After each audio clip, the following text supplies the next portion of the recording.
খাগড়াছড়িতে রাতভর সংঘর্ষ আর এতে ৩ জনের মৃত্যুর খবর নিশ্চিত করেছেন সদর হাসপাতালের চিকিৎসক রিপল বাপ্পি। চিকিৎসাধীন রয়েছেন আহত ৯ জন। নিহতরা হলেন জুনান চাকমা, রুবেল ত্রিপুরা, ধনঞ্জয় চাকমা। জুনান ও রুবেল সদর উপজেলার, ধনঞ্জয় চাকমা দিঘিনালার বাসিন্দা।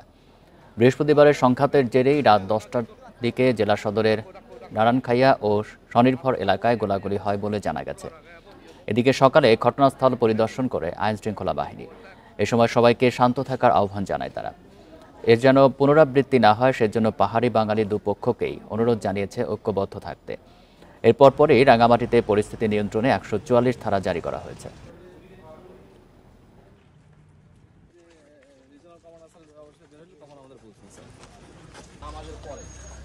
এই মুহূর্তে ৯ জনকে চিকিৎসা দিচ্ছি, ইনডোরে ভর্তি আছেন, চিকিৎসা চলছে। আর ৩ জন চিকিৎসাধীন অবস্থায় মারা গেছেন।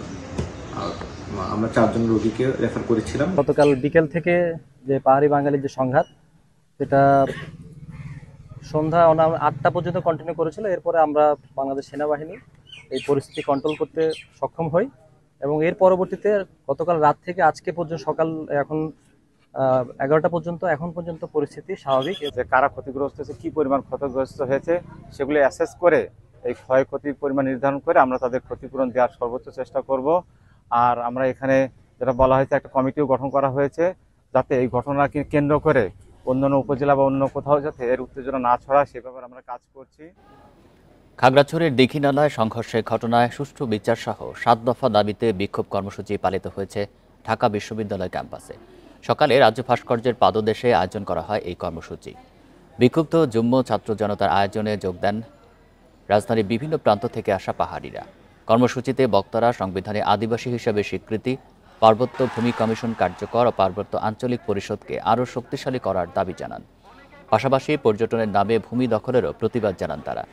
পরে শাহবাগ মোড়ে সংক্ষিপ্ত মিছিল ও সমাবেশ করেন বিক্ষোভকারীরা। এ সময় দীঘিনালায় সংঘর্ষের প্রতিবাদে পার্বত্য ৩ জেলায় আজ থেকে পরবর্তী ৭২ ঘণ্টার জন্য সড়ক ও নৌ অবরোধ কর্মসূচি পালনের ঘোষণা দেওয়া হয়। আদিবাসীদের সাংবিধানিক স্বীকৃতি চাই, আমরা বিচ্ছিন্নতা চাই না। আমরা চাই সংবিধানের অন্তর্ভুক্ত হয়ে এই দেশের নাগরিক হয়ে থাকতে।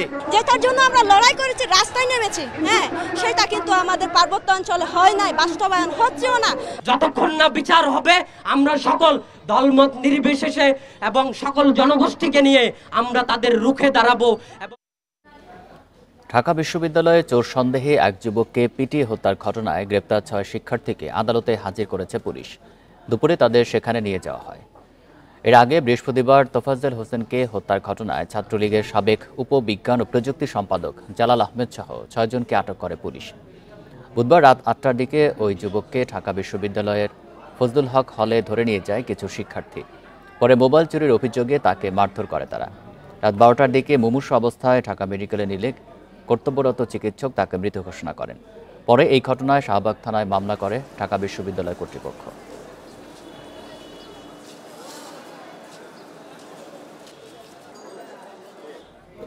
মা, বাবা, ভাইয়ের কবরের পাশে চিরনিদ্রায় শায়িত হলেন তোফাজ্জল হোসেন। জানাজায় অংশ নেন হাজারো মানুষ। ঢাকা বিশ্ববিদ্যালয়ের মতো জায়গায় এমন ঘটনায় ক্ষুব্ধ এলাকাবাসী।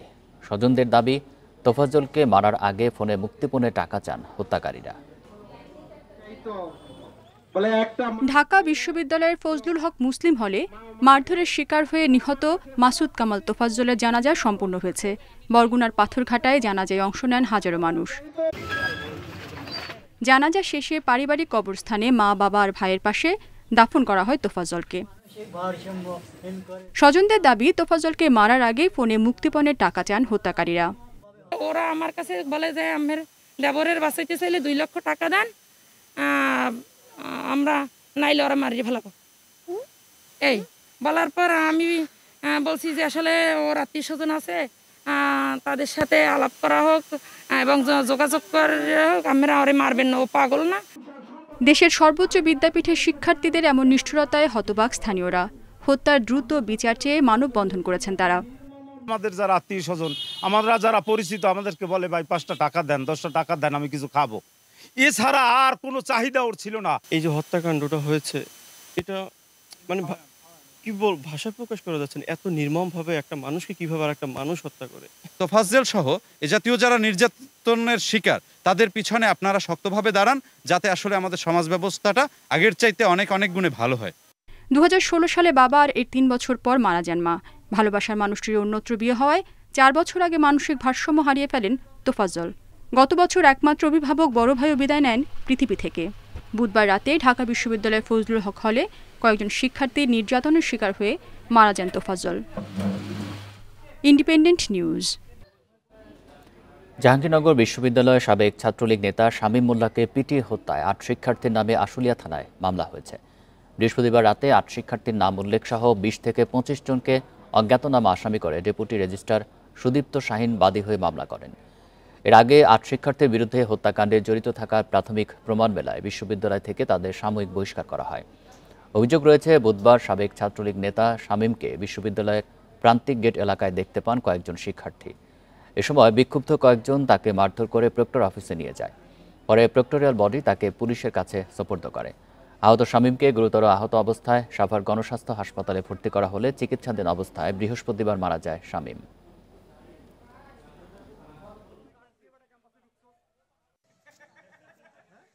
জাহাঙ্গীরনগর বিশ্ববিদ্যালয় কর্তৃপক্ষের লিখিত অভিযোগের প্রেক্ষিতে একটি 8 জনের নাম উল্লেখ করে একটি অভিযোগ দায়ের করিয়াছে এবং 15 জন অজ্ঞাতনামা লোকের নাম উল্লেখ আছে।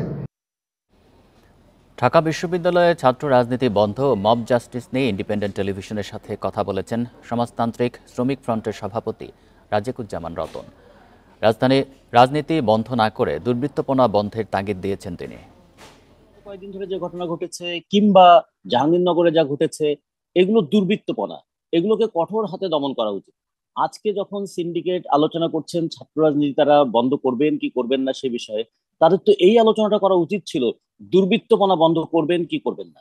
যখন একটা হলে ছাত্রকে একটা চোর সন্দেহে পিটিয়ে মারা হচ্ছে 2 ঘন্টা ধরে, সেই সময় যে প্রশাসন দায়িত্ব পালন করতে ব্যর্থ হয়েছে, প্রথমত সেই প্রশাসনের তো একটা নৈতিক বিষয় থাকে যে আমরা দায়িত্ব পালনে ব্যর্থ হয়েছি, একটা জীবনকে বাঁচাতে পারি নাই, অসংখ্য ছাত্রদেরকে আমরা উচ্ছৃঙ্খলতার দিকে ঠেলে দিয়েছিলাম, আমরা এখানে নিজেদের পদ থেকে সরে দাঁড়াই।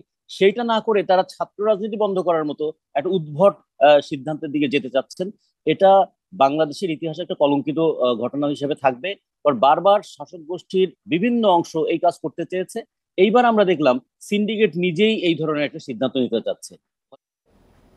5 আগস্ট সরকার পতনের পর রাজনৈতিক অস্থিরতা ও ভারসাম্যহীনতায় পিটিয়ে হত্যার বা মব জাস্টিস বৃদ্ধির কারণ বলছেন অপরাধ বিশেষজ্ঞরা। বিচারহীনতার সংস্কৃতি ও আইনের শাসনের দুর্বলতার কারণে এমন অপরাধ বাড়ছে বলে মত তাদের। এদিকে প্রযুক্তির সুবিধা নিয়ে দোষীদের দ্রুত আইনের আওতায় আনার তাগিদ আইনজীবীদের। সম্প্রতি বেড়েছে পিটিয়ে হত্যার প্রবণতা। বুধবার ঢাকা বিশ্ববিদ্যালয়ের ফজলুল হক হলে তোফাজ্জল হোসেন নামে এক যুবককে মোবাইল চুরির অভিযোগে পিটিয়ে হত্যা করে কিছু শিক্ষার্থী। এমন ভিডিও ফুটেজ সামাজিক যোগাযোগ মাধ্যমে ভাইরাল হলে ওঠে আলোচনার ঝড়, ছড়িয়ে পড়ে আতঙ্ক। একই দিনে জাহাঙ্গীরনগর বিশ্ববিদ্যালয়ে ছাত্রলীগের সাবেক নেতা শামীম আহমেদকে পিটিয়ে হত্যা করে কিছু শিক্ষার্থী। অপরাধ বিজ্ঞানীরা মনে করেন রাজনৈতিক অস্থিরতার কারণেই এই ধরনের ঘটনা ঘটছে। বর্তমান সামাজিক প্রেক্ষাপটকে ভয়াবহ সংকট বলে মনে করেন এই অপরাধ বিজ্ঞানী।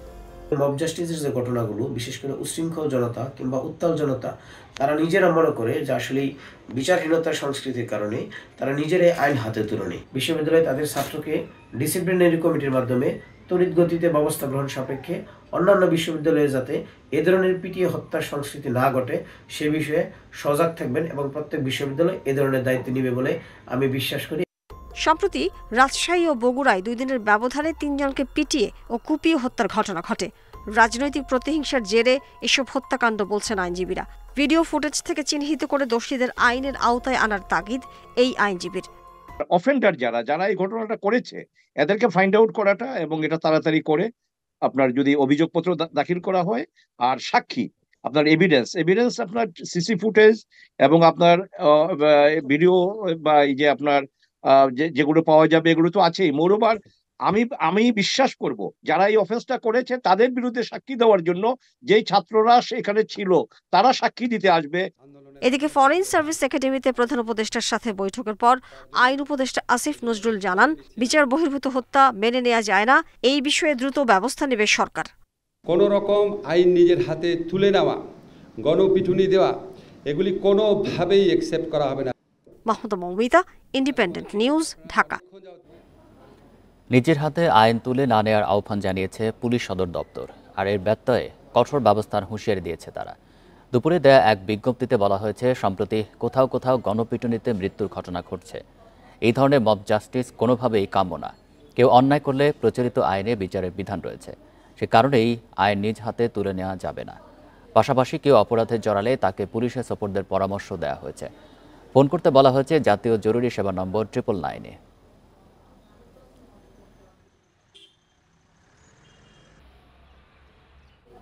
আওয়ামী লীগকে যদি বাধা দেয়া না হয়, এরপরও যদি দলটি নির্বাচনে অংশ নিতে না পারে, তারপরও নির্বাচন গ্রহণযোগ্য হবে। ইন্ডিপেন্ডেন্ট টেলিভিশনকে দেয়া সাক্ষাৎকারে সংস্কার কমিশনের প্রধান বদিউল আলম মজুমদার বলেন, ভোটাধিকার ফিরিয়ে আনাই তাদের সবচেয়ে বড় চ্যালেঞ্জ। এমন আইন করা হবে যাতে বিতর্কিত কেউ কমিশনার হতে না পারেন। স্বাধীনতার পর নির্বাচন কমিশন গঠিত হয়েছে 13টি। সাংবিধানিক প্রতিষ্ঠান হলেও কতটা স্বাধীন ইসি তা নিয়ে প্রশ্ন রয়েছে। গত 3টি সংসদ নির্বাচন নিয়ে বিতর্ক হয়েছে সবচেয়ে বেশি। এর জেরে হয়েছে আন্দোলন, পতন হয় আওয়ামী লীগের। তাই নির্বাচন ব্যবস্থায় আমূল পরিবর্তন আনতে অন্তর্বর্তী সরকার গঠন করেছে সংস্কার কমিশন। অক্টোবরে বদিউল আলম মজুমদারের নেতৃত্বে কাজ শুরু করবে কমিশন। প্রধান বলেন, এমন আইন করা হবে যাতে কেউ ভোটাধিকার হরণ করতে না পারে। গত 3টে নির্বাচনে আমাদের অগ্রহণযোগ্য হয়েছে, মানুষ ভোট দিতে পারে নাই। তো এটার যাতে পুনরাবৃত্তি না ঘটে, তো আমরা আইনে কিছু পরিবর্তন আনব। রাজনৈতিক ঐক্যমত্যের ভিত্তিতে যাতে ওই যে অনুসন্ধান কমিটিটা ঘুরতে হয়, যাতে সব মতের পথের প্রতিনিধিত্ব থাকবে এবং তারা ঐক্যমতে পৌঁছে একটা ওই যে অনুসন্ধান কমিটি গঠন করবে। তখন ওই যে সরকার যাকে চাইবে তাকেই নির্বাচন কমিশনে নিয়োগ দেওয়ার সুযোগ থাকবে না। তিনি আরও বলেন, কোনো বাধা না পাওয়া সত্ত্বেও আওয়ামী লীগ যদি অংশ নিতে না পারে, তারপরও নির্বাচন গ্রহণযোগ্য হবে। তো আগামী নির্বাচন হবে এই অন্তর্বর্তীকালীন সরকারের অধীনে, এবং এই সরকার কাউকে বাধা দেবে না, যেমন অতীতে দেওয়া হয়েছিল। যদি আওয়ামী লীগ তারা পুনর্গঠিত না হইতে পারে, কোনো বাধা দেওয়া না সত্ত্বেও, এবং তারা যদি নির্বাচনে অংশ না নিতে পারে, তখন নির্বাচনের অগ্রহণযোগ্য হবে না। নির্বাচন কমিশন সংস্কারের আগে রাজনৈতিক দলগুলোর সঙ্গে সংলাপের পরিকল্পনা রয়েছে বলেও জানান তিনি। অনেকের সাথেই আলাপ আলোচনা করব, তাদের মতামত নেব, তাদের মতামতের ভিত্তিতে আমরা সুপারিশ প্রণয়ন করব। Mahmudul Hasan, independent news, Dhaka. জনগণের প্রত্যাশা অনেক, কিন্তু অন্তর্বর্তী সরকারের সব কাজ করার ক্ষমতা নেই। তাই দ্রুত নির্বাচন দেওয়ার দাবি জানিয়েছেন বিএনপির স্থায়ী কমিটির সদস্য সেলিমা রহমান। সকালে ঢাকা রিপোর্টার্স ইউনিটিতে এক আলোচনা সভায় এই দাবি জানান তিনি। সেলিমা রহমান বলেন, ষড়যন্ত্র এখনও শেষ হয়নি। ভারতে বসে শেখ হাসিনা ষড়যন্ত্র করছেন। সব ক্ষেত্রে ষড়যন্ত্র করছে আওয়ামী লীগের দোসররা। আওয়ামী লীগের আমলে বিএনপি নেতাকর্মীদের খুন, গুম ও নির্যাতন করা হয়েছে। আলোচনায় বিএনপির ভাইস চেয়ারম্যান বরকতুল্লাহ বুলু বলেন, বিগত 3টি নির্বাচনে মানুষ ভোট দিতে পারেনি। মানুষের অধিকার হরণে জড়িতদের বিচারের দাবি জানান তিনি। দ্রুত একটি নিরপেক্ষ নির্বাচন কমিশন গঠন করে ভোট দেওয়ার দাবিও জানানো হয় সভায়। ষড়যন্ত্র শেষ হয় নাই। আজকে ভারতে বসে আমাদের যিনি প্রধানমন্ত্রী ছিলেন, তিনি নানা রকম ষড়যন্ত্র করছেন, এবং তার যে দলবল লুকিয়ে আছে, যে দলবলকে এখনো আমাদের বর্তমান প্রশাসন সামনে রেখেছে, আগলে রেখেছে। 622 জন ছিল বোধহয় ইসের আর্মির অধীনে, এরা কোথায় গেল? এত এমপি, এত মন্ত্রী, অনেককে পার করে দিয়েছে। কারা পার করেছে? শস্যের মধ্যে ভূত আছে। 3টি নির্বাচনে কোনো দেশের মানুষ ভোট দিতে পারে নাই, বিনা ভোটের সরকার ছিল। এই বিনা ভোটের সরকারের বিচার আপনারা করেন যে 2024 সালের 7 জানুয়ারি কোনো ভোট হয় নাই, ড্যামি ভোট। সেই ভোটে কারা ক্ষমতায় থেকে এই 10,000 মানুষকে গুলি করেছে, 1,000-এর অধিক মানুষ অন্ধ হয়েছে, 2,000-এর অধিক মানুষ মৃত্যুবরণ করেছে। এই বিচারটি অতি দ্রুত করতে হবে। 2014 সাবেক সরকারের মন্ত্রী, এমপি আর এজেন্সি মিলে গড়ে তুলেছিল মালয়েশিয়া সিন্ডিকেট। শ্রমিক পাঠানোর নামে হাজার কোটি টাকা লোপাট করেছে তারা। ৭৮,০০০ টাকা শ্রমিক নেয়ার কথা থাকলেও এই সিন্ডিকেট আদায় করত ৫ থেকে ৬ লাখ টাকা। তাদের অনিয়ম আর দুর্নীতির কারণে টাকা দিয়েও মালয়েশিয়া যেতে পারেনি হাজারো শ্রমিক। পাওনা টাকার জন্য এজেন্সিতে ঘুরছেন শ্রমিকেরা।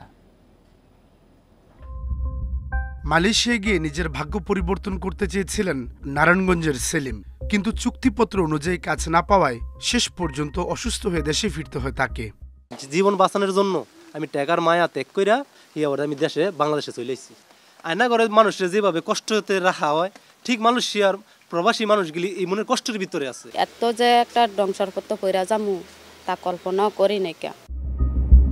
2021 সালে বাংলাদেশ থেকে 5 লাখ কর্মী নেওয়ার চুক্তি করে মালয়েশিয়া, কিন্তু ক্যাথারসিস ইন্টারন্যাশনালের মালিক রুহুল আমিন স্বপন, সাবেক 4 সংসদ সদস্য ও 25 এজেন্সি মিলে তৈরি করে সিন্ডিকেট। এর মধ্যে সাবেক এমপি নিজাম হাজারীর স্নিগ্ধা ওভারসিজ লিমিটেড, সাবেক অর্থমন্ত্রী ও সংসদ সদস্য আহম মোস্তফা কামালের স্ত্রী কাশ্মীরি কামালের অরবিটালস এন্টারপ্রাইজ ও মেয়ে নাফিসা কামালের অরবিটালস ইন্টারন্যাশনাল, সাবেক এমপি লেফটেন্যান্ট জেনারেল অবসরপ্রাপ্ত মাসুদউদ্দিন চৌধুরীর 5M ইন্টারন্যাশনাল, এছাড়াও ঢাকা 20 আসনের সাবেক এমপি বেনজির আহমেদের প্রতিষ্ঠান আহমেদ ইন্টারন্যাশনাল এই সিন্ডিকেটের অন্যতম। তাতশ্রী আমিন এবং রুহুল আমিন স্বপন সাহেব এই সিন্ডিকেটের মূল ব্যক্তি ছিল এবং ওনারা এটাকে নিয়ন্ত্রণ করেছে। 2016 সাল এবং 2022 সালের সিন্ডিকেশনে যে $3.5 বিলিয়ন বাংলাদেশের থেকে তারা শুধু মানি লন্ডারিং করছে। এই স্বপনের বিরুদ্ধে যারা নির্বাচন করতে চেষ্টা করছে আমাদেরকে ডিজিএফআই ধরে নিয়ে গেছে। মালয়েশিয়া যেতে সরকার ৭৮,০০০ টাকা নির্ধারণ করলেও 5 থেকে 6 লাখ টাকা নেয় এই চক্র। কিন্তু অনিয়ম দুর্নীতির অভিযোগে গত মে মাসে বন্ধ হয়ে যায় শ্রমবাজার, ফলে টাকা দিয়েও যেতে পারেনি হাজারো শ্রমিক। তারা টাকা দিতে চায় ৭৮,০০০ টাকা, কিন্তু আমরা টাকা দিয়েছি 6 লাখ। এখন তো আমরা নিঃস্ব হয়ে গেছি। রাজনৈতিক প্রেক্ষাপট পরিবর্তনের কারণে অনেক এজেন্সি কার্যক্রম বন্ধ রেখেছে, কেউ কেউ পালিয়েছে, কিন্তু এখনও পাওনা টাকার জন্য এজেন্সিগুলোতে ঘুরছেন শ্রমিকরা। আমি যে টাকা পয়সা দিয়েছিলাম বাংলাদেশ শেয়ার দেওয়ার জন্য, ওনারা আমার বাইরে দিতে পারে নাই, আমার আটকে রাখছে, এই পর্যন্ত আমার টাকা দেয়নি। বিশেষজ্ঞরা বলছেন সিন্ডিকেট বন্ধে প্রয়োজন আইনের কঠোর প্রয়োগ। যে অভিবাসনের যে আইন 2013 আইন, সেগুলো অভিবাসন বান্ধব পুরোপুরি না। রিক্রুটিং এজেন্সির বিরুদ্ধেও যদি অভিযোগ আসে, সেটাও আমরা দেখেছি যে সেটাও অনেকটা সময় সেটা ধামাচাপা পড়ে যায়, অথবা সেটাকে একটা লঘু শাস্তির দিকে নিয়ে যাওয়া হয়।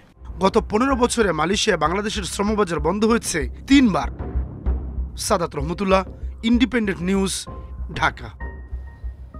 এ নিয়ে আলোচনা করতে রাজধানী বনানী থেকে আমাদের সাথে যোগ দিচ্ছেন অভিবাসন বিশেষজ্ঞ আসিফ মুনির। জনাব আসিফ মুনির, আপনাকে স্বাগত জানাচ্ছি ইন্ডিপেন্ডেন্ট সংবাদে।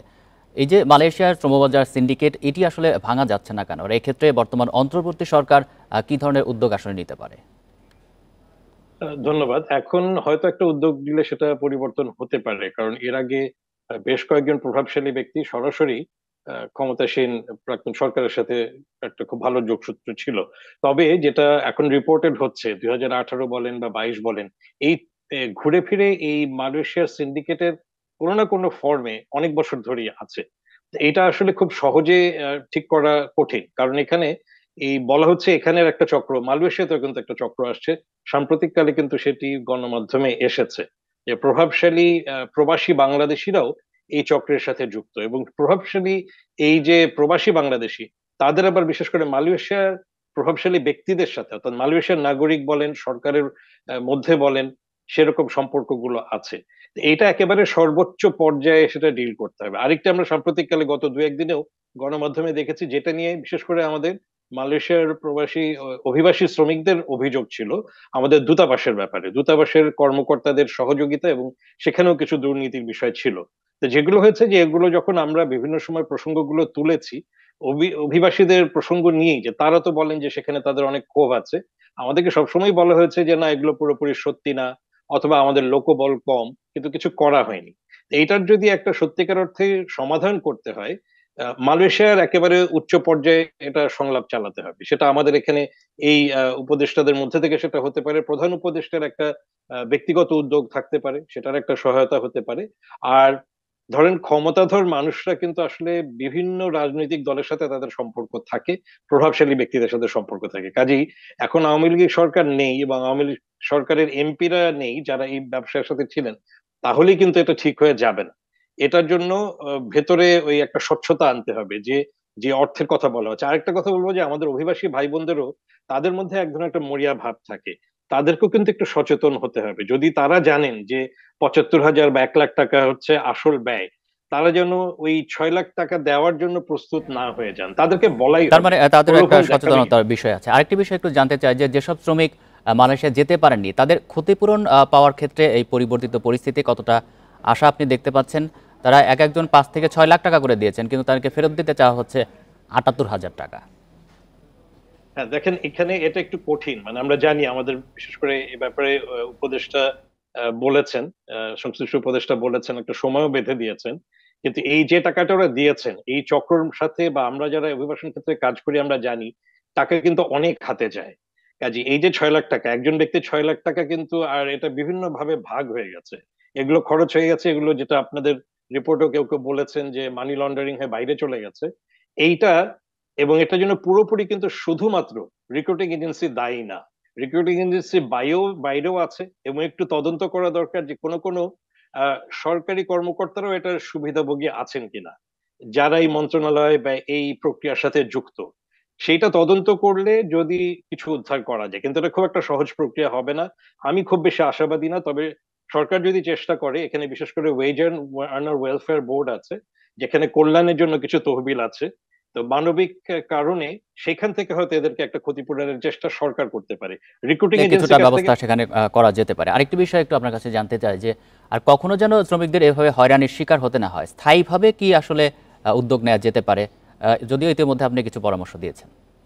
জি, সেটাই, আইনের একটা সংস্কারের কথা বলেছি আমরা। দেখুন যে মানে আইনের ব্যাপারগুলো, ভাষাগুলো এত কঠিন হয় যে যারা আমরা এগুলো নিয়ে কাজ করি বা বোঝার চেষ্টা করি, খুব বেশি সেখানে হাত দেওয়া যায় না অনেক সময়। কিন্তু সেখানেও একটু আমূল পরিবর্তনের দরকার।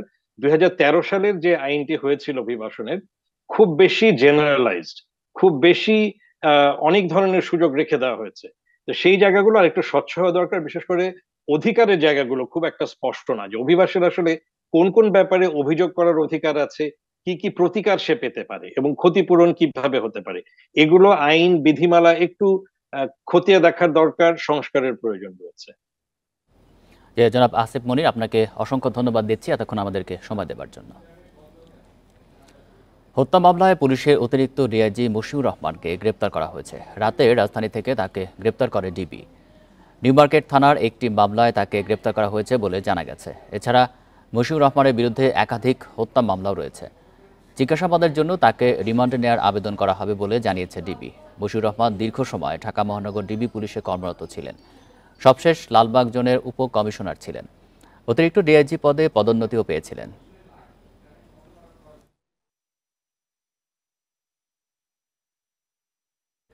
নীলফামারী ২ আসনের সাবেক সংসদ সদস্য ও সংস্কৃতি মন্ত্রী আসাদুজ্জামান নূরের বিরুদ্ধে ঘটনার ১১ বছর পর বিচার বহির্ভূত হত্যার মামলা হয়েছে। ২০১৩ সালে এমপির গাড়িবহরে হামলার পর নিহত হন বিএনপি ও ছাত্র শিবিরের ৩ নেতাকর্মী। কারাভোগ করেছেন অন্তত ৫০০। সরকার পরিবর্তনের পর নূরের বিরুদ্ধে মামলা করেছেন নিহত গোলাম রব্বানীর স্ত্রী। নীলফামারীর রামগঞ্জে রাজনৈতিক দ্বন্দ্বের জেরে তৈরি হয় অস্থিরতা। ২০১৩ সালের ১৪ ডিসেম্বর সেখানে নেতাকর্মীদের নিয়ে উপস্থিত হন আসাদুজ্জামান নূর। এ সময় জেলা বিএনপির সাংগঠনিক সম্পাদক গোলাম রব্বানীর বাসা পুড়িয়ে দেয় তারা। সংঘর্ষে নিহত হন ৪ জন। ঘটনার পর গোলাম রব্বানীকে প্রধান আসামি করে মামলা করে পুলিশ। আইন শৃঙ্খলা বাহিনী তুলে নিয়ে যাওয়ার পর উদ্ধার করা হয় তার মরদেহ। পরিবারের অভিযোগ, তাকে ক্রসফায়ারে হত্যা করা হয়। সকাল থেকে দিনটা গত হয়ে গেল, এর মধ্যে ওরা আর আমার স্বামীর লাশ দিচ্ছে না।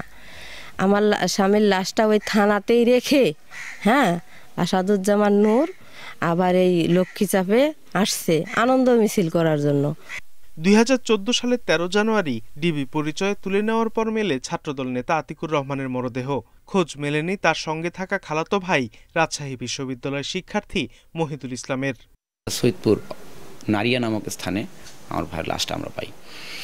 আমার একই সাথে আমার ভাইকে যখন তুলে নিয়ে আসলো, সাথে আমার ভাই যে আপন খালাতো ভাই ছিল ওনাকে তুলে নিয়ে আসে, কিন্তু আমার খালাতো ভাইয়ের লাশ আমরা পাইনি। এটাকে হাইলাইট করার পর এবং পরবর্তীতে এই সুযোগটা নিয়েই উনি কিন্তু সাংস্কৃতিক বিষয়ক মন্ত্রণালয়ে মন্ত্রী পদে উনি দায়িত্ব পালন করেছে। এদিকে 2008 সালে নির্বাচনে আসার আগে আসাদুজ্জামান নূর পরিবারের গাড়ি জমি না থাকলেও 15 বছরে হয়েছেন বিশাল সম্পদের মালিক। গ্রামে একটি টিনের বাড়ি থাকলেও অভিযোগ রয়েছে দৃশ্যমান সম্পদের বাইরে সম্পদের পাহাড় গড়েছেন তিনি। Independent news. সাবেক পরিকল্পনা মন্ত্রী এম এ মান্নানকে কারাগারে পাঠানোর নির্দেশ দিয়েছে আদালত। সকালে সুনামগঞ্জের মুখ্য বিচারিক আদালতের বিচারক ফারহান সাদিক এই নির্দেশ দেন। এ সময় এম এ মান্নানের পক্ষে দুজন আইনজীবী জামিন আবেদন করেন এবং তার স্বাস্থ্যগত দিক বিবেচনা করে হাসপাতালে পাঠানোর জন্য আবেদন করেন। এর আগে সকাল 10:30টায় কড়া নিরাপত্তায় সুনামগঞ্জ সদর থানা থেকে আদালতে আনা হয় তাকে। এদিকে সাবেক এই মন্ত্রীকে গ্রেপ্তারের প্রতিবাদে তার নির্বাচনী এলাকা শান্তিগঞ্জে শিক্ষার্থীদের ব্যানারে বিক্ষোভ ও সড়ক অবরোধ করা হয়। বৈষম্য বিরোধী আন্দোলনে শিক্ষার্থীদের উপর হামলা ও সংঘর্ষের ঘটনায় বৃহস্পতিবার রাত 11:30টার দিকে শান্তিগঞ্জের বাড়ি থেকে এম এ মান্নানকে গ্রেপ্তার করে পুলিশ।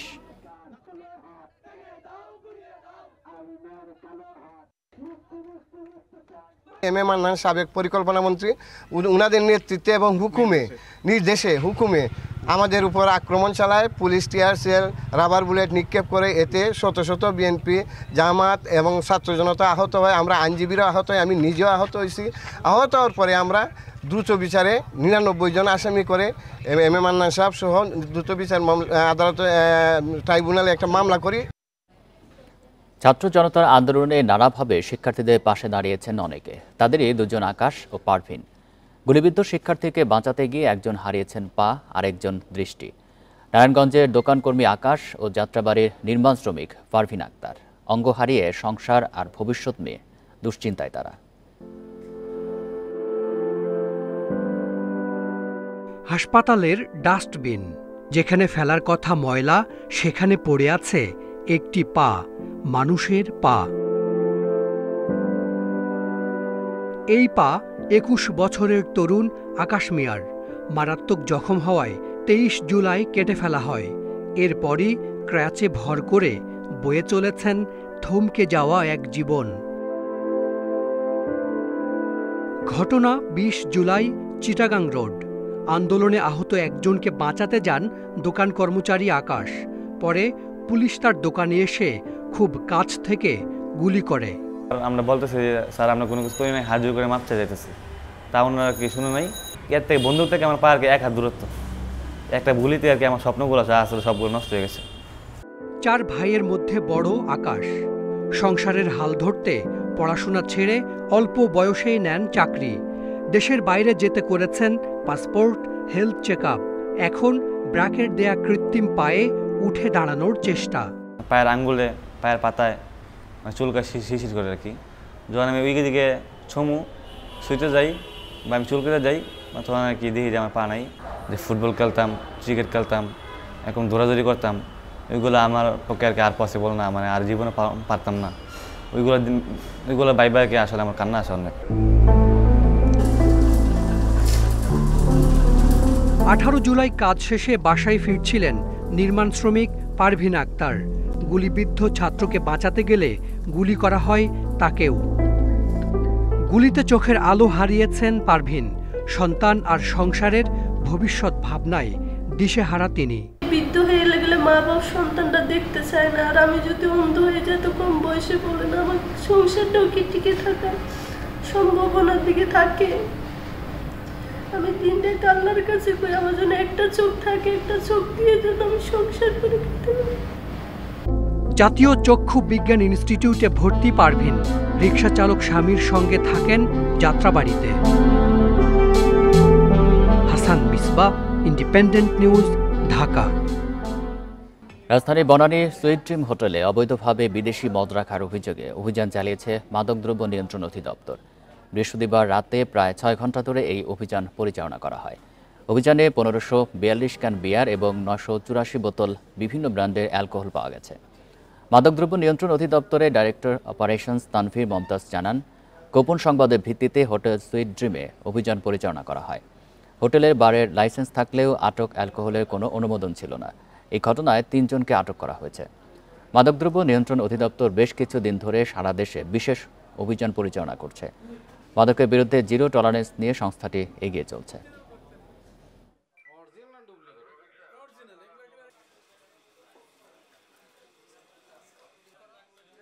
আমরা প্রায় বিয়ার 1542 ক্যান বিয়ার এবং 984 বোতল বিদেশি বিভিন্ন ব্র্যান্ডের আমরা অ্যালকোহল পেয়েছি। তাছাড়াও আমরা 4,44,200 টাকাও এখানে ক্যাশ পেয়েছি। আমাদের আরও এখন অভিযান চলছে। আজ থেকে সপ্তাহে 7 দিনই চলাচল করবে মেট্রো রেল।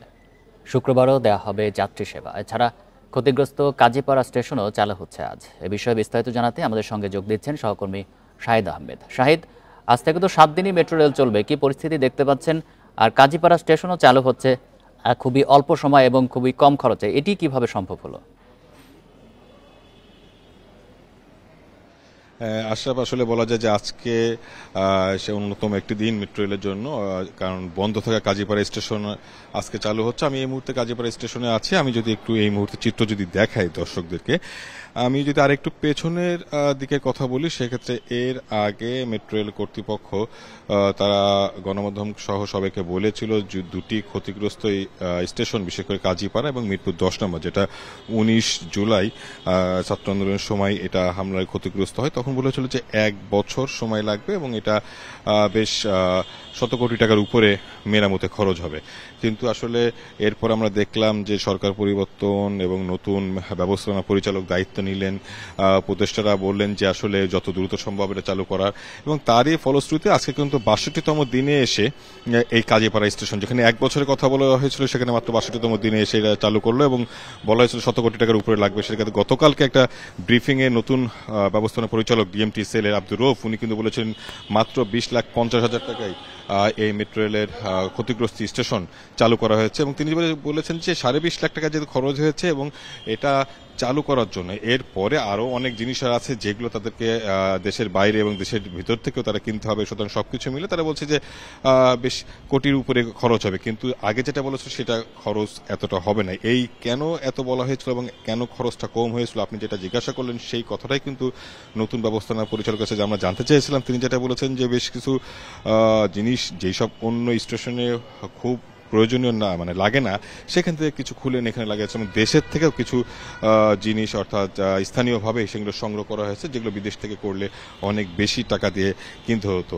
আগে পুরোটাই কিন্তু বিদেশ থেকে আমদানির ওপর বেস করে এটা করা হয়েছিল, এখন সেটা কিন্তু দেশীয় সংস্থা মানে উৎস থেকে সংস্থান করা হচ্ছে, এই জন্য খরচটা কম হয়েছিল। আর যদি বলা হয় আমি যে কাজীপাড়া স্টেশনে রয়েছে, এখন স্টেশনের দরজা গণমাধ্যমের জন্য খুলে দিলেও যাত্রী সাধারণের জন্য আসলে তারাও আসতে পারছে এবং দুপুর 3টা নাগাদ এই টিকিট বিক্রি শুরু হবে। এখনো পর্যন্ত টিকিট বিক্রি শুরু হয় না। তারপরে কিন্তু আসলে যাত্রীরা সেই বহু কাঙ্ক্ষিত যে ছুটির দিনে মেট্রো রেল এটা পরিবার সহ ঘুরতে যাওয়া, সেটা তাদের আকাঙ্ক্ষা পূরণ হবে। কয়েকজন যাত্রীর সাথে কথা বলেছিলাম, তারা অনেক বেশি উচ্ছ্বাসিত। 3:30 উত্তর থেকে মেট্রো রেলের ব্যবস্থাপনা পরিচালক, উপদেষ্টা এবং কর্মকর্তারা তারা কিন্তু প্রথম ভ্রমণে কিন্তু কাজীপাড়া স্টেশনে আসবেন, তারপরে গণমাধ্যমের সাথে কথা বলবেন যে আসলে তাদের যে চালুর প্রস্তুতি কেমন ছিল এবং মিরপুর 10 নম্বর কবে চালু হবে। তারা গতকালকে বলেছিল যে আরও বেশ কিছুদিন সময় লাগবে এবং আরও নতুন কী কী চমক থাকবে সেই বিষয়ে তারা জানাবে। যদি এক কথা আপনাকে বলা হয়, 62তম দিনে এসে বন্ধ কাজীপাড়া স্টেশন চালু হচ্ছে এবং মানুষের উচ্ছ্বাস চোখে পড়ার মতো এই ছুটির দিনে মেট্রো রেল চালু হওয়ার এই গণপরিবহন। মূলত এই ছিল মেট্রো রেলে কাজীপাড়া স্টেশন থেকে সবশেষ। কাজীপাড়া স্টেশন থেকে জানাচ্ছেন সহকর্মী শাহিদ আহমেদ। ডিম ও মুরগির দাম বেঁধে দেওয়া হলেও তা মানা হচ্ছে না রাজধানীর বাজারে। খুচরা বিক্রেতারা বলছেন পাইকারিতে না কমায় দাম কমাতে পারছেন না তারা। এদিকে কিছুটা বেড়েছে সবজি ও মাছের দামও। বাজার নিয়ন্ত্রণে 15 সেপ্টেম্বর ডিম ও মুরগির দাম বেঁধে দেয় সরকার। তবে শুক্রবার রাজধানীর বাজার ঘুরে দেখা গেছে কোথাও মানা হচ্ছে না নির্ধারিত দাম। কারওয়ান বাজারে ব্রয়লার মুরগির কেজিতে নির্ধারিত 179 টাকা 59 পয়সার জায়গায় নেওয়া হচ্ছে 5 টাকা বেশি। সোনালী মুরগির কেজিতে নির্ধারিত 259 টাকা 64 পয়সার জায়গায় নেওয়া হচ্ছে 280 টাকা। ফার্মের মুরগির ডিমের ডজন সর্বোচ্চ 142 টাকা 44 পয়সা হওয়ার কথা হলেও বিক্রি হচ্ছে 155 টাকায়। মহল্লার হিসাব তো আপনার মেইন বাজারে করা যায় না। আমাদের কারণ বাজার মনে করেন সব মিডিয়ার জায়গা এবং আমরা বক্তব্য অধিকার হলো আমাদের কারণ বাজার একটু 19-20 হলে মনে করেন আমাদের উপরে চাপ আসে। আড়তে ডিমের দাম বেশি, কারণ আড়তে কইতেছে আমরা ফার্মের থেকে মাল কিনতে আসি, ফার্মেই মাল কম, ফার্মেই দাম বেশি, তাহলে আমরা কেমনে কম বেচবো। সরকার ঘোষণা করছে না এটা রেট কমাতে, সেই পেপার পত্রিকা আমরা দেখছি, ঠিক আছে, বাস্তবের সাথে কোনো মিলাই ও আগে যাচ্ছে সেই রকমই চলতেছে। বা ওটার ইম্প্যাক্ট এটা যে বাজারে জিনিসপত্রের দামে পড়বে, এটাও আমার মনে হচ্ছে না খুব একটা কাজ করছে। ভারতে ইলিশ রপ্তানি বন্ধ হলেও বাজারের দামে খুব একটা প্রভাব পড়েনি। 900 গ্রাম থেকে 1 কেজি সাইজের ইলিশের কেজি বিক্রি হচ্ছে 1800 টাকায়। বাড়তি অন্যান্য মাছের দামও। 10 দিন আগে 200 টাকা কম ছিল, এখন মাছ নাই নদীতে, কাউই নাই বেশি, তারপরে মনে করেন কেজিতে 200 টাকা বেশি। এরা নিজেরাই সিন্ডিকেট করে দাম বাড়াচ্ছে আর কি। আমরা তো মাছ কিনে সিন্ডিকেট কমে গেছে, আসলে সিন্ডিকেট কমে নেই। কারণ বাজারে এসে মানুষের সস্তা লাগে, কারণ বাজারে এত বেশি, তাহলে অন্য দোকানে কেমন হইব বাইরে। এদিকে কাঁচামরিচ সহ বেড়েছে কিছু সবজির দামও। কাঁচামরিচের কেজি বিক্রি হচ্ছে 220 টাকায়। বেগুন মানভেদে 80 থেকে 110 টাকা, বরবটি 100 থেকে 120 টাকায় বিক্রি হচ্ছে। Amirul Islam, independent news, Dhaka. ঢাকা, রাজশাহী সহ 7 বিভাগ এবং রাঙ্গামাটি, ফেনী ও ব্রাহ্মণবাড়িয়া জেলার উপর দিয়ে বইছে মৃদু তাপপ্রবাহ। রোববার পর্যন্ত এই অবস্থা অব্যাহত থাকতে পারে। আবহাওয়া অধিদপ্তর জানিয়েছে, আজ সারা দেশেই হতে পারে বৃষ্টি, কোথাও কোথাও হতে পারে মাঝারি থেকে ভারী বর্ষণ। তবে এতে তাপমাত্রা কমার সুযোগ দেখছে না তারা। সারা দেশে দিন ও রাতের তাপমাত্রা থাকবে প্রায় অপরিবর্তিত। এদিকে ভোর 6টা পর্যন্ত গত 24 ঘন্টায় দেশের সর্বোচ্চ তাপমাত্রা ছিল সিলেটে 38.3 ডিগ্রি সেলসিয়াস। এ সময় রাজধানীতে তা ছিল 37 ডিগ্রি সেলসিয়াস।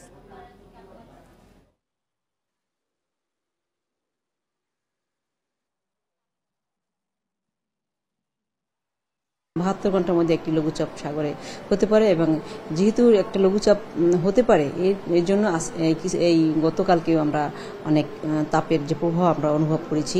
তাপ প্রভাব আরও 2-1 দিন থাকবে, এবং বৃষ্টির কথা যদি বলি তাহলে সেক্ষেত্রে 27, 26, 27, 28 ওখান থেকে সব বৃষ্টির পরিমাণ বাড়বে এবং ভালো বৃষ্টি পাবে বাংলাদেশ।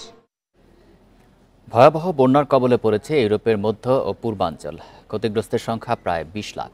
কয়েকদিনের টানা বৃষ্টিতে সৃষ্ট বন্যায় ইউরোপের 10টি দেশে মৃতের সংখ্যা বেড়ে দাঁড়িয়েছে 24 জনে। সবচেয়ে বেশি ক্ষতিগ্রস্ত রোমানিয়া ও পোল্যান্ড। আকস্মিক বন্যায় বিপর্যস্ত ইতালির উত্তরাঞ্চল। গত সপ্তাহে ভূমধ্যসাগরে সৃষ্ট নিম্নচাপ বরিসের কারণে 20 বছরের ভয়াবহ বন্যার কবলে পড়েছে ইউরোপের মধ্য ও পূর্বাঞ্চল। আকস্মিক বন্যায় বিপর্যস্ত ইতালির উত্তরপ্রদেশ, এমিলিয়া রোমানিয়া। সেখানকার অন্তত 1000 বাসিন্দাকে নিরাপদ আশ্রয়ে সরিয়ে নিয়েছে কর্তৃপক্ষ। বিপদসীমার ওপর দিয়ে বইছে গুরুত্বপূর্ণ 3 নদীর পানি।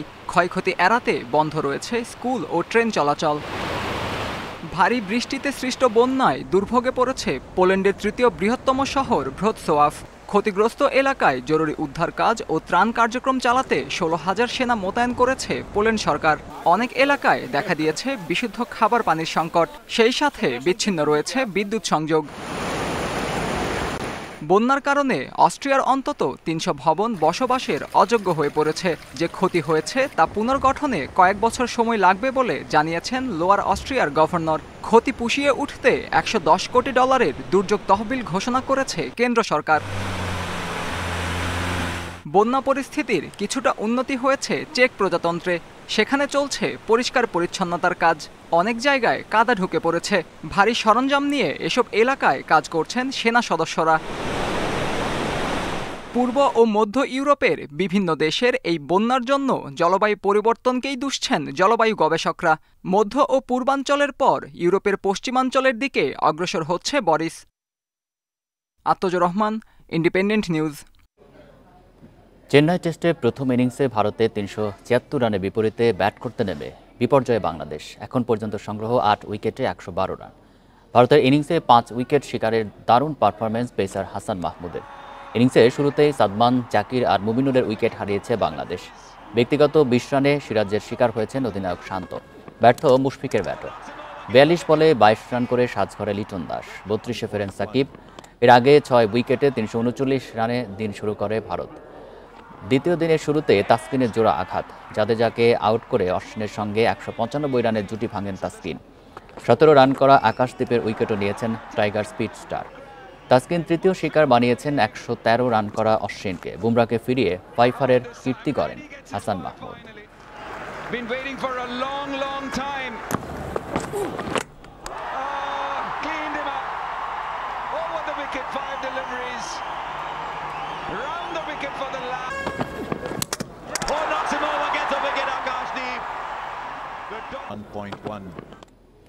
পাকিস্তানের পর ভারতের বিপক্ষেও 5 উইকেট শিকার হাসান মাহমুদের। চেন্নাই টেস্টে প্রথম দিন নিয়েছিলেন 4 উইকেট। আর দ্বিতীয় দিন 1 উইকেট শিকারে ক্যারিয়ারে দ্বিতীয়বার 5 ভারতের মাটিতে বাংলাদেশের প্রথম কোনো বোলার গড়লেন এই কীর্তি। রাওয়ালপিন্ডির পর চেন্নাই, ধারাবাহিকতা অব্যাহত হাসান মাহমুদের। ভারতের বিশ্বসেরা ব্যাটারদের সামলাতে যেখানে হিমশিম খান নামি দামি বোলাররা, সেখানে প্রথম ইনিংসেই মাহমুদের শিকার 5। প্রথম দিনেই মাহমুদের পেসে ভুগেছে স্বাগতিক ব্যাটাররা। তার প্রথম শিকার অধিনায়ক রোহিত, এরপর গিল। তার দুর্দান্ত বোলিংয়ে পরাস্ত হন বিরাট কোহলিও। পন্থকেও ফেরান Hasan Mahmud. Back to back ইনিংসে 5 হাসানের। রাওয়ালপিন্ডিতে দ্বিতীয় টেস্টে পাকিস্তানের দ্বিতীয় ইনিংসে 43 রানে নিয়েছিলেন 5 উইকেট। চেন্নাইয়ে 5 উইকেট শিকারে দেন 83 রান। ভারতের মাটিতে বাংলাদেশের প্রথম কোনো বোলার গড়লেন এই রেকর্ড। প্রথম দিনে হাসান মাহমুদের দুর্দান্ত বোলিংয়ে টাইগাররা উড়ন্ত শুরু পেলেও আশ্বিন জাদেজার ব্যাটে ঘুরে দাঁড়ায় ভারত। তবে দ্বিতীয় দিনের শুরুটা হয়েছে তাসকিন ম্যাজিকে। জাদেজার পর আকাশদীপ, এরপর স্পিড স্টারের শিকারে পরিণত হন সেঞ্চুরি হাঁকানো অশ্বিন। চেন্নাই টেস্টে ভারতকে প্রথম ইনিংসে 376 রানে আটকানোয় 9 উইকেটই টাইগার পেসারদের দখলে। Ghalib Hasan, independent news. ভুটানে আজ শুরু অনূর্ধ্ব 17 সাব চ্যাম্পিয়নশিপ। উদ্বোধনী ম্যাচে বাংলাদেশ ভারতের লড়াই। চাংলি মিথাং স্টেডিয়ামে খেলা শুরু সন্ধ্যা 6টায়। টুর্নামেন্ট শুরুর আগে সব অধিনায়ককে নিয়ে ট্রফি উন্মোচন করা হয়। গতবার ফাইনালে ভারতের কাছে হেরে শিরোপা হাতছাড়া হয়েছিল। সেই ক্ষতে প্রলেপ দেওয়ার সুযোগ। গ্রুপের বাকি প্রতিপক্ষ মালদ্বীপ শক্তিমত্তায় পিছিয়ে, তাই ভারতকে হারালেই সেমিফাইনালে 1 পা দিয়ে রাখবে বাংলাদেশ। ভুটানের কন্ডিশন ও স্টেডিয়ামের উচ্চতায় ভিন্ন চ্যালেঞ্জ লাল সবুজের। মানিয়ে নিতে খুব বেশি সমস্যা হবে না মনে করেন কোচ টিটু।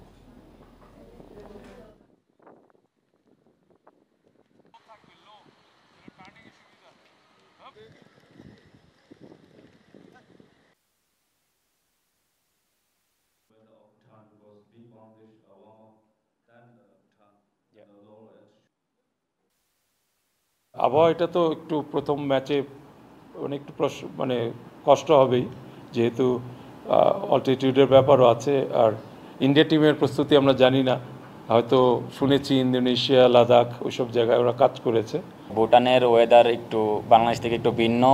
এখানে একটু ঠান্ডা ওয়েদার, বাংলাদেশে একটু গরমে প্র্যাকটিস করেছি আমরা। বাট আমরা এখানে এসে মানিয়ে নেওয়ার চেষ্টা করতেছি। ইন্ডিয়া বরাবরের মতোই ভালো টিম, বাট আমরা এখানে জানি আমরা এখানে কী জন্য এসেছি। আমাদের যে টার্গেট আমরা ওটা করার চেষ্টা করব। হার দিয়ে চ্যাম্পিয়ন্স লিগের এবারের আসর শুরু করল বার্সেলোনা। মোনাকোর কাছে 2-1 গোলে হেরেছে স্প্যানিশ চ্যাম্পিয়ন।